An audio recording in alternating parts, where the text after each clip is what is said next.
तव्हां ॾिसी रहिया आहियो कंप्यूटर नॉलेज इन सिंधी। मां आहियां तव्हांजो होस्ट अताउल्ला। अॼु पाण पेज लेआउट जे अंदरि कॉलम जे बारे में पढ़ंदासीं। दोस्तो, तव्हां जंहिं बि असांजो चैनल सब्सक्राइब न कयो आहे उहो हिन चैनल खे सब्सक्राइब करे वठे। दोस्तो, पेज लेआउट जे अंदरि ही कॉलम जो ऑप्शन आहे। कॉलम मतिलबु आहे त हिन पेज खे केतिरे हिस्सनि में कॉलमनि में विराइजे।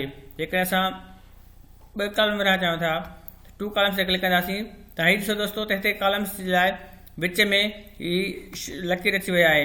हिन सां असां सिर्फ़ु मतिलबु हेतिरो ई लिखी सघूं था, हिन खां अॻिते नथा लिखी सघूं। जॾहिं कॉलम हिकिड़ो हुयो त तव्हां ॾिसो त हीअ शइ न हूंदी। हीउ 1 कॉलम कंदासीं, तव्हां विच में बॉर्डर जेको हुयो ख़तमु थी वियो। हाणे अचो 2 कॉलम था कयूं ऐं चो पाण लिखणु शुरू था कयूं। The little cheetahs jumps over the till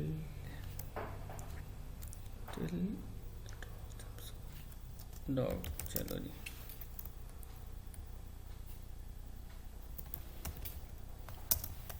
दोस्तों तव्हां ॾिसो त ही अखर जेके आहिनि सिर्फ़ु फेस टाइम मिलिया आहिनि, मतिलबु त हीउ हिते कॉलम हिकु थी वियो ऐं हिन तरफ़ हिकिड़ो ॿियो कॉलम थी वियो।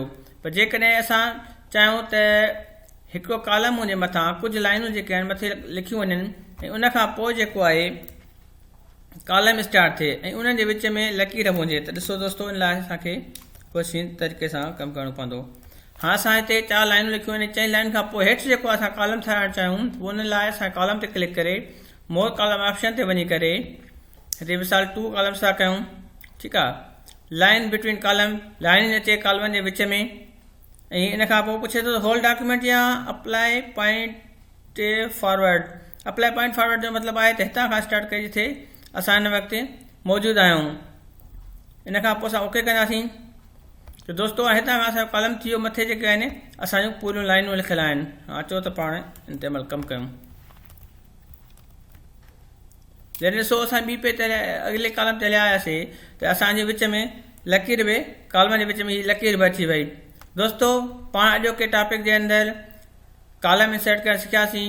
उमेदु आहे त तव्हांखे हीउ असांजो वीडियो ज़रूरु पसंदि आयो हूंदो ऐं ॾिसंदा रहो असांजो चैनल ऐं सब्सक्राइब कयो चैनल खे।